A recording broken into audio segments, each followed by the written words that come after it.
Ọhaneze ndị Igbo ekenekwa m unu mana onwe mgbe gara aga onwe n'izu nwetara unu si unu na onwe nwatakịrị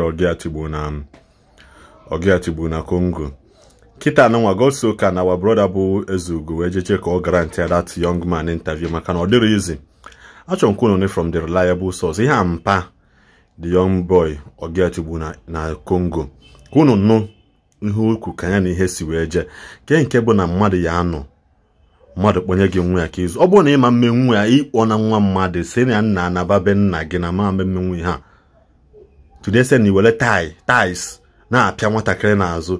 Ịpịasị ya ties ọ dịghọ gị mma. Ịpịa ya nke nwanọ ma ihe nwana ha na-elegasị chọ pịacha the boy. Si the gbata the boy ime iticha nwa mmadụ ihe were ihe pịawasịcha ya isi. Maka na nwa boy ọzọ ji phone nwa ahụ wee mee call. I verify ho ibido tiwe nwa mmadụ ihe. So when you realize the truth, what did you now do? Nothing. Igba nkịtị. Igbachaza nkịtị. Tiku ya ihe ahụ ọzọ. At the end of the day kita iwe iko obi hapụ nwa mmadụ gbanataba Nigeria. President Nata Nigeria in 2 days time. Piam. The nwatakịrị nwa iwe package uzu nwa mmadụ bụ Natalia ndị be ha. Biko nunu from the father. Biko onye ọbụla maka nwoke isi nweta justice should report and share this video to the relevant authorities. Because as he stands now, Pia ka confirm no ozu the boy enibe here na akadosagodo ya kalis iso n'uche nke ha na the boy na Ogia kabigodo na mgbe emechazi alụ amazi ya ebe ihe ya anọ wee bi maka na anya bụ ihe adịrịzi ya ihe bụ ihe mwute ya ozugide nwatakịrị je Congo ka ọ gbaa mbọ gbatali onwe ya ihe inene this video anụkwa mgbe man given confirm na the boy na-agba mbọ no mgbe the boy agbolecha ahịa like na azụkwa nwa boy bịara ọfụ bụ ihe lele ụdị ahịa anụnwa ịma na akara aka mmadụ dị n'iche so ndị be anyị ka ba na-arụ na this video na-eche subscribe na channel anyị also share this video ka ndị ọzọ sorokwa gị wee fụ maka na ihe a na-agba na boy ka nkụ a na-agbata ọnwụ na-agbata ndụ mana I'm sorry for those ndị gbatalụ ndụ ndị gbatalụ ọnwụ biko nụ dibenu na ọdịrị ize biko share na this video ka ndị ọzọ wee fụkwa na onye ọbụla nwekwa nkara isi nwa isi nweta justice biko you can feel free to reach out to us ka wee link ya up ebe the boy mpe ya nọ ọlịsọ nwekwa ihe ọzọ ịchọ ikwu wee support the family unu eme ya maka na iburu ozi onye ọzọ na-adịkwana ka ebu okwu nkwụ wee na-asị na ekele m Igbo niile na-asị na ọ ya dịla onye ọbụla mma ka ọ dị nọ mgbe ọzọ ebe anyị nọ kịta ahụ na ọkpụ na-egbu Umudim Nnewi be Kenechukwu ọdịnaka mmụọ too nwata nwoke a na-ekwu na ọ gaghị ekwuru na Congo nke ebunatala ozu ya ife ahụ na family be nne ka anyị na-efe anyị bịa ka anyị jụọ ajụjụ ka anyị mara ife mere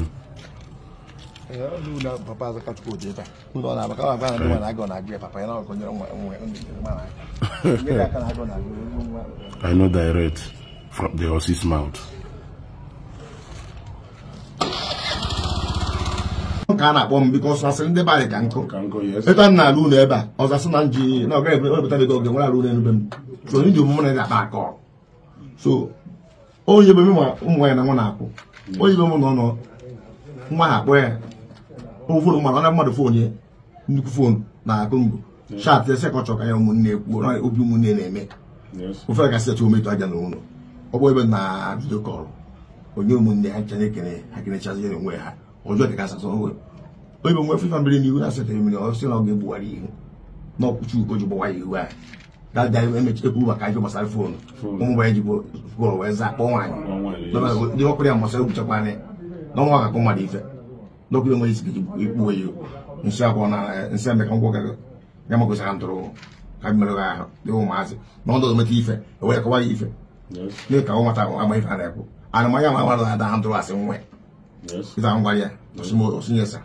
anyị ka ọtụọ ife nke butere nsogbu a nọ na-eketa ụwụ na amụghị ife a nọ n'ilo fonu m kwa oyibe mkpọrọ oyibe si gara WhatsApp m n'ime December gị na mere because I was about to ask about the voice note. Only voice note witness voice note ahụ n'ime December. Okay. Ebe 14th of December or 15th ebe amelu.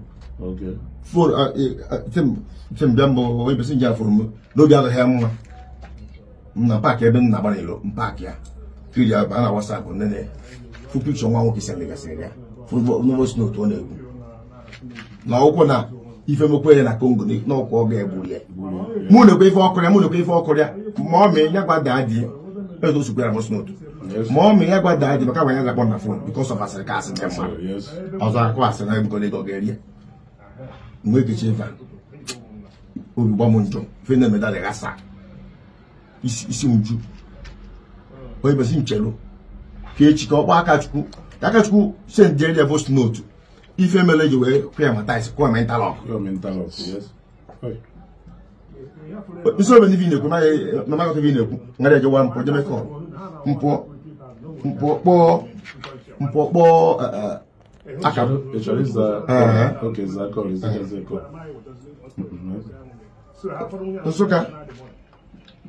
Nsụka edugoro di anọ na ofe ndị mara na onye mara na be move na ba ebe ke nọ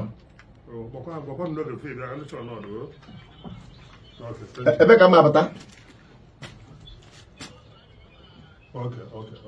nwa na kata ba ime ụzọ ba ama kata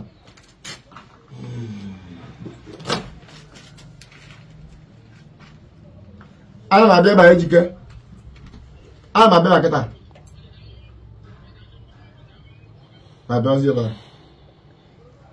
Okay. So, Park ebe na. Park na. No telephone. Pose on my voice note. Send back upon. No so that. But me put my water. Boy na. Mo se no so. O se nka na bukwa ya fe. Mo ba am bi o gum. O mo nyanwo.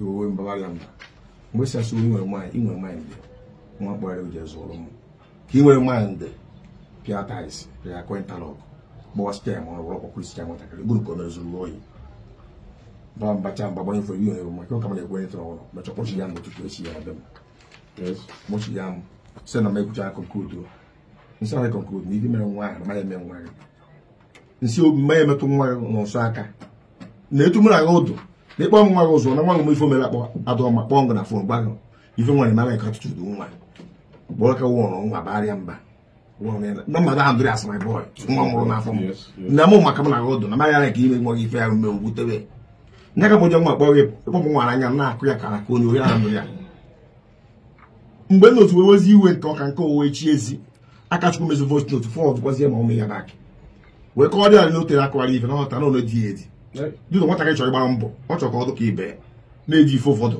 ha ebe ya agwa ma ọ mee ya na akpọ ya na fon anya na-ebu na-ekwu mana ha etere ife na ọjọọ ọdụmọsị na ọdụmọ na nsogbu adọrọ nwata nwere tenshọn ife oji elu na ọgba mbọ ka ọ mazi ibe ife ahụ karịzi nke a karịrị ya o ji wee voice note na ebe akọrọ ya bara ahụ na ọkụgidere na oji ụmụ ụbọchị ha wetara okwute adị na ha ya weta ụmụ ụbọchị na-ebe akụ ka ọ na-akụ ife ndị ọzọ ebe a na-ebe akwa betara ya maka ife akọrọ ya akụ n'ọkụ de kutu fi awe asụpụta n'ilo kutu ya ala na-azụ ya ma okwu n'elu na n'ogbe azụ n'oji taa akwụkwọ site ogbe azụ niile na-asụ ya asụ n'ogbe azụ mana azụ isi ya mana isi ma aka ofu aka odole etu na foto ọtụfụ nwa aka ya akpụrụ akụ ife ọkọrọ ya akụ na aka akpụrụ akụ na onye megharị n'ọha afọ ezigbo ofu na onye megharị ya nweta ka ọtụka me nkụkwa na nkụji ife ọkọrọ ya mụ n'ọsọ n'ọkpụcha n'osisi ya na ife mee nwa na alaikisi m.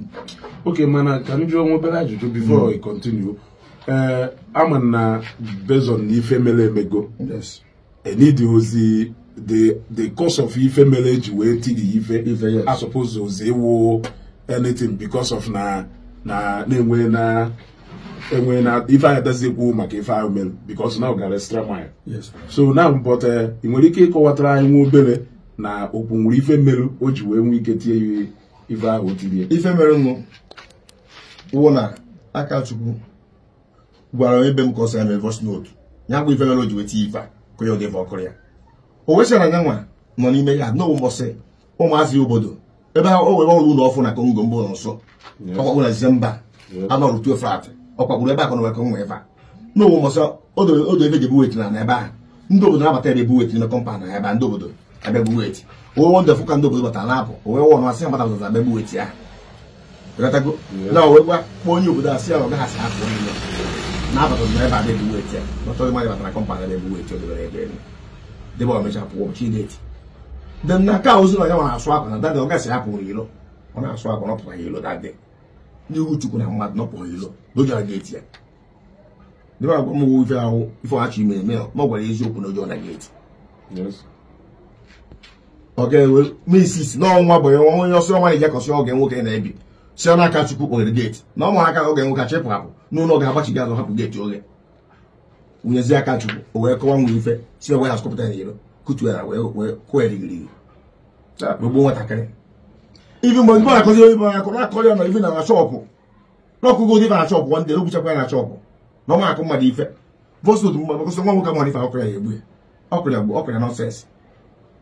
Okay, mana so ifo okolia wonya wife oria bazil. Aka chukwu okoro ifa oje nye treatment. The boy na complain na huni na egbu mu no manager je gota.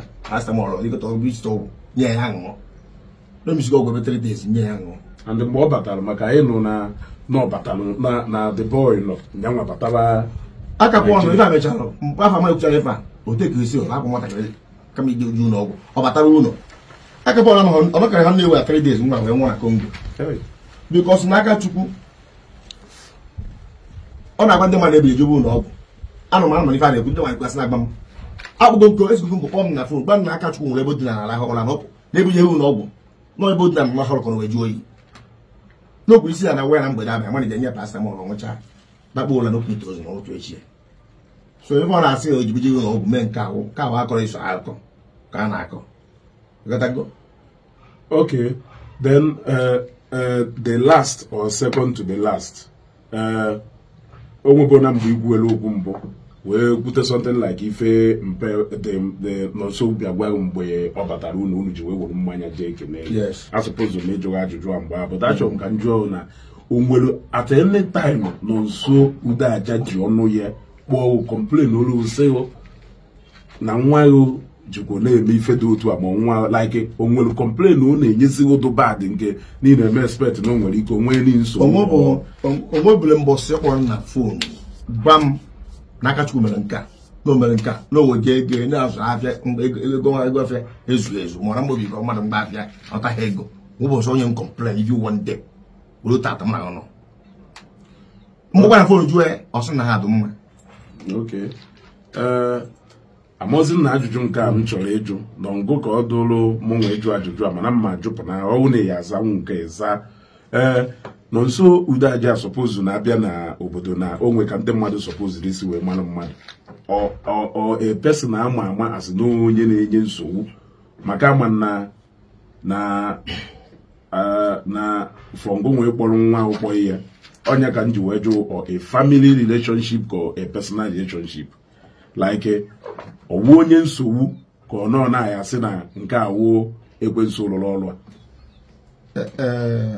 eke eziokwu na mụ na-esi mara mara ịma pụpụ anyị nwere abịa ya ụwụ o nwere mmadụ wekide m ihe ọpụta ebe ụmụnne nọ ọdụlụ ya yes o pretend ya as gentleman ya ma ọ akọsọ bandịrị onye ọkọta gị ọgwụgwọ na-emekwa etu a ọ otu ụmụnne ọpa ụlọ ori ọfụma nke a wụ eziokwu ọ dị na onye ọwụ na mkpụrụ onye oyi da ahụ ma ya nwere onye oyi ka ọwụ ma ọ pụọ n'azụ ome arụ ịnụzi aka ya n'azụ itibe mkpu ife mere ebe n'ọsụ nọ ọ pụtara ibe ọ egosi na ezigbo mmadụ mana ọ pụọ n'azụ ahịa bikọs akọbizi ebizi akụkọ si Kongo na-abịazi akpọ m fọ Kongo na-akpọ m ụlọ ndị enyi kọntaktị ndị outside country ha akpọ m everyday ebe na-agba m na nọsọ weta gosi na-akpọ nwa n'oge ụmụ nwa mba o buchara mgbe gara aga ndị ba ndị nwe problem so etu ahụ ife ahụ life ya. Okay, then the last question m chọrọ ịjụwa owo from ebe ife kwụsị kịta because anyị furu videos circulate na social media ndị mmadụ people bịakwuru ma bee n'ọzọ ude aja kelu the way forward now from ebe akwụsịrị kịta kelu the way forward. Ife dị na ya bụ na ọnwụ bụrụ way forward ife na-eka bụ ịgatago ụmụnna m ejegofu ụmụnna m ezughị nje ụmụnna m ejegofu nwata akpọrọ n'ụsọ kọnfam ọ na-egburu ya egbu ata akwazie so nye na ka n'obodo ma onye ahụ n'ọsọ ụda aja ya na nwa ogburu ka n'obodo for now ọtị fada notice nwa ogburu referendum for now. Okay. ndị be anyị ebe a ka anyị akwụsị ya tata. Ndị mmadụ ekwuo na a lot of things wee sị ka m bịa onye unu nụrụ kịta direct from the source nke ahụ nke na-asịrị ọ na-asịrị. Onye unu nụrụ onu ya ebe a wuo biological father ọdịnaka mmụọ too nwatakịrị oge gburu egbu from Congo ewebunata. Now anyị akwụsị ebe a mana ife anyị na-ekwu uwo ndebe mmụọ too ọga ka ụnụ ka n'obi anyị wee na-ekwu ayọkwa Chineke n'otu ha ka mkpụrụ obi ọdịnaka zuru ike na ndokwa. Amen.